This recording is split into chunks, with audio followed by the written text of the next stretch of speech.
Hey guys, it's Matthew here once again with another bit of an update on the Cyclone Staff Chieftain build. It is using staves, it is a crit based build, and it has done really incredibly well as a starting character without much investment, but I personally am at the point where I'm ready to invest a bit more and make the character a bit better. Regardless of that, it currently, as a starter, is pumping out some serious DPS. With all things active, everything going completely perfect, which does happen pretty often. Got our war chiefs down, got some good charges and all that. We're looking at total something like 8 million DPS. Now that is insane for a starting build that's using a Hedgies and a pretty humble setup overall, and we're ready to take it to the next level. But as far as starters go, I think this straight up has to be the best one I've ever done. Possibly one of the most well-rounded characters for a start I've ever had, and just simply has lots of room to grow for DPS, which is a really good sign in a character. And I do want to take this bit of a video and opportunity to show you what the next stages are and how we plan to get there. But for now, you can see that I am using a Herald of Ash that is new from the mystery boxes. That is the Despair one. You get it by combining Toxic Rain with Shield Charge from those mystery boxes. It's a question I've been asked like a million times by now. My build doesn't actually have any like proper explosions. It is just the Shockwave gem and Herald of Ash. Herald of Ash doesn't really add to the explosions much here. It just looks cool and then does a bit of extra DPS as Herald of Ash actually does. If you want, the proper endgame is to actually achieve an explosion chest from the Crusader mod, and at that point your clear speed should go completely through the roof. An explosion chest for this build should enable the fact that you will be like killing one monster and then blowing up the entire pack, and that should just increase your clear to the point where it's getting a bit silly. Now you can see that I don't have a mana flask anymore as well. That is one other thing I needed to point out. I don't have a mana flask. I got rid of it because I got a jewel with 2 mana gained on hit. That really isn't enough to be comfortable with mana, not even close, but it is enough to drop the mana flask and start kind of just sustaining on a lower scale. So I don't really spin indefinitely. I do have to hold off my spins from time to time, but I will be fixing mana indefinitely by getting minus mana cost on channeling skills, which is an Elrion Veiled Craft, and when I get that, mana will be fixed completely. But you can also get a alternate version of LE damage with attacks that has mana leech on it. You can't use any real conventional mana leech like some of the stuff on the passive tree. Mana leech from an amulet, mana leech from gloves, that sort of stuff, because that is all fizz leeched mana, and we don't deal any fizz, we're pure fire. So the only other real option is anointing some mana leech. Don't want to do that since we do have a good totem node, and also you can get one from a cluster jewel, but that's pretty costly for the points, and I don't really want to spend those points since I am pretty locked into my passive tree at the moment. This here in the background is new content. This is the Maven invitation to a 4-way, 5-way, 6-way. As far as I've gone so far is getting to awaken 3 conquerors, as you can see. Just some high tier metamorphs here. I've gone up to tier 15 maps now, but I've only just sort of scratched the surface of that. And all of these maps, bosses and metamorphs and sort of challenges, are getting completely shit on. It really does matter if you have everything lined up correctly. So if you've got your totems down, and then your damage is pretty close to doubled if you have Namahu's Flame up. So if you can time up Namahu's Flame to be up during the best possible points, then you will be destroying content. This boss, for example, is tier 15, I think. Elder, little mini boss thing, they are usually a little bit tanky. This one has 35% more boss life as well, and you can see the first 2 phases with Namahu's Flame pretty damn clean. The third one without was a little bit slower. And then this here is my Maven 6, so it's just a 6 invite Maven fight. I have only just now finished this one, and I'm ready to start working towards the 10, as well as my higher tier Conquerors and Cirrus. So that should be for the next video. But for now, I just want to show you what I'm thinking about and how to upgrade the character. So here is the current character. It is wearing the entire like mystery box combined shit, and it's mostly like misery and some of the combined stuff, and then the new scythe and harvest weapon effect. Looks pretty fancy, pretty expensive. Do so at your own peril. It's level 92, and I will show you real quick the path of building. As you can see, about 2.3 million Cyclone DPS. That's without power charges, without frenzy charges, which are up a lot of the time for these little fights as you go in momentum wise. It is, however, with the assumption that you get both the Var War Chief down and the Protector down. So 2.3 million Cyclone, take away a Protector, you got about 1.6, take away your Var War Chief, you got fuck all damage. So you can see we are heavily abusing that totem buff, and that is also incorporating the last 2 points of the Ascendancy that I just picked up from Uber Lab, which is this. You can take this for more damage, you can take that for more defense, you can take that for more defense. I decided to go this one. It does do a bit of damage reduction as well while your totems are down, but I digress. As you can see, the damage there is pretty nutty. We then also have Shockwave going off pretty frequently. As you can see, 600k big sort of chunky hits. That's what's causing most of our clear, and that also does have some good spike damage in the build.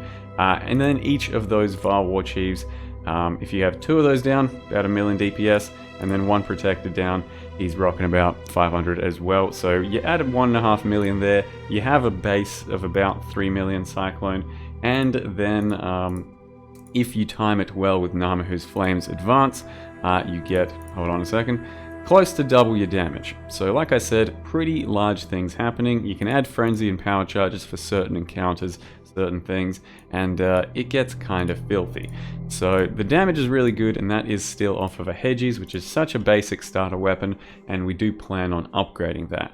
The way to upgrade this thing is basically we want to have an Elder Staff, and in this case I've picked up a Judgment Staff, similar to exactly what we're doing here. The reason for that is because it has block spell damage, the others have block attack damage, and spell block is what we're lowest on. So I decided to just grab one of these once again, and the idea to upgrade the Hedges is to get level 1 Fortify built in, and then hopefully some attack speed.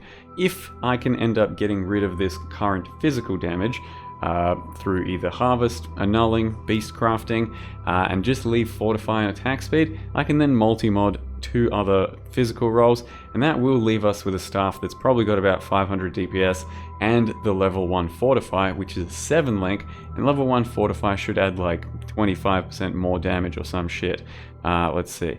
Something like that. So it will be a pretty large upgrade. We will have to 6-link the staff and put our setup into that, but you can obviously get much bigger staffs with just some jagged fossil crafting, essence crafting, harvest crafting. It's not too hard to out DPS a Hedges.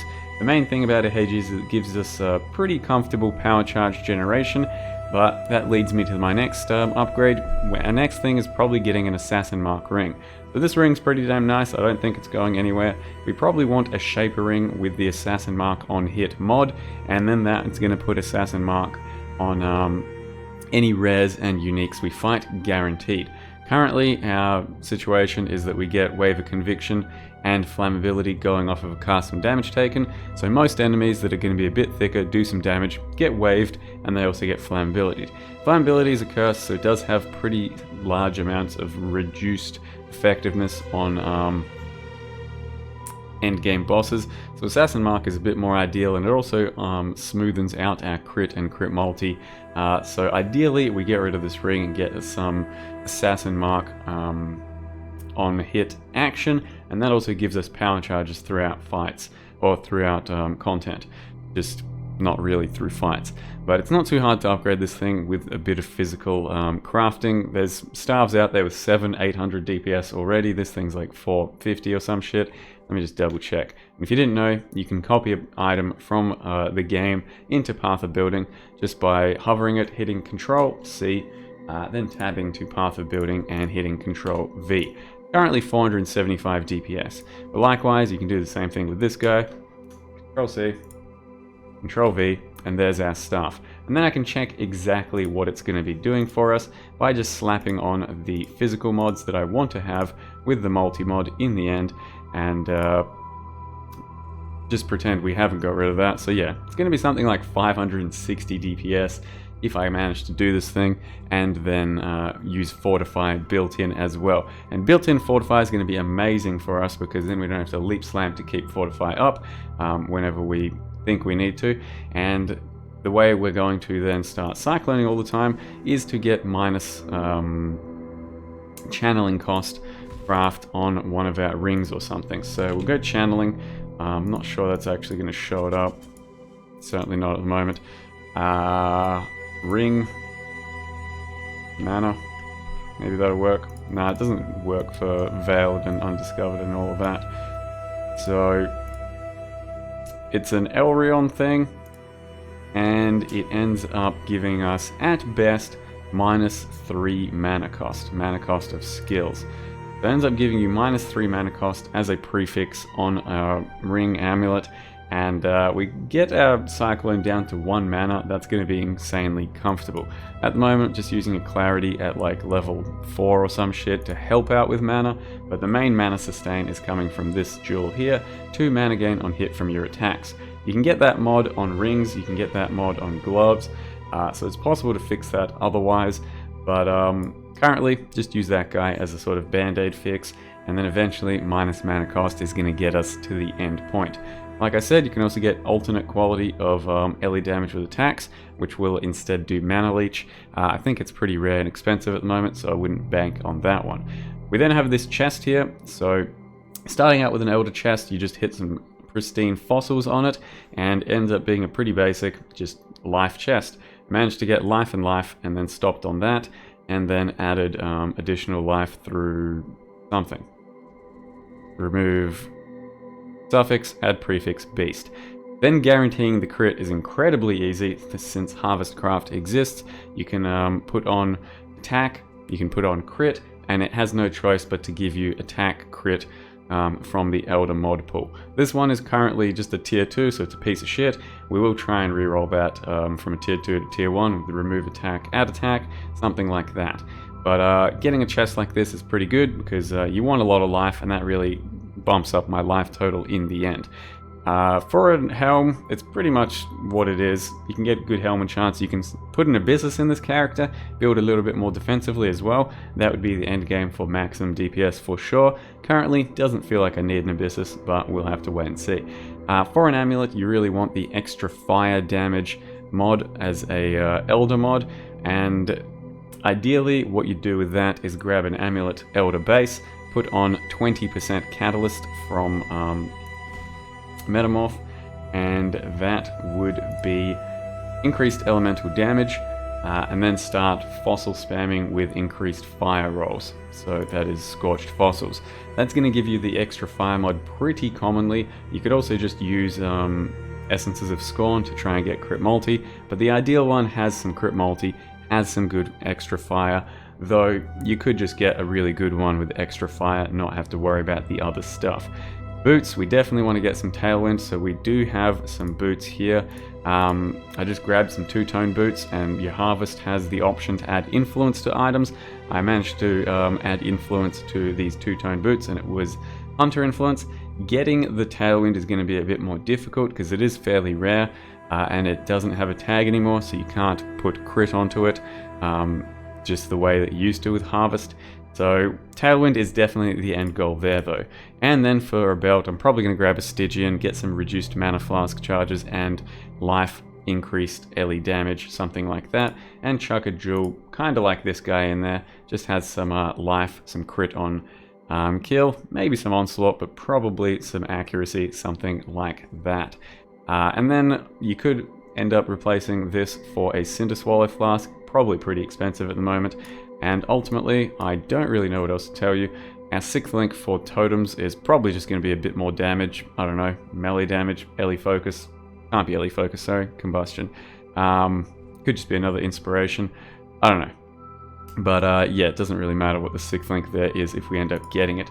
The character still has plenty of room for improvement. It is smashing asses right now and taking names. So I would recommend it if you want to do it as a sort of, you know, starting character. It's probably one of the nicest Cyclones I can think of right now as well. Shockwave really does hard carry. And as you can see, I've also unspec'd a few points here or there to prioritize getting these little area nodes, since with Hedgies, power charges are pretty much always up, and also getting a cluster jewel. This cluster jewel is just really nice for mapping because we can get ignited enemies you hit are destroyed on kill, which destroys corpses, which means things like porcupines are much smoother, and it gives us a bit more satisfying of a playstyle. You try and roll this with just scorched fossils, just putting on scorched fossils onto a fire damage over time cluster jewel. It needs to be eye level 68 at least. Either 4 passive or 5 passive. 6 passive ends up being a waste of a few passives, and then you just hope to get something else useful with it. As a secondary stat, Cremator by itself is good. You can also use Harvest to try and craft these things, but if you can get it cooked alive, that's the perfect one.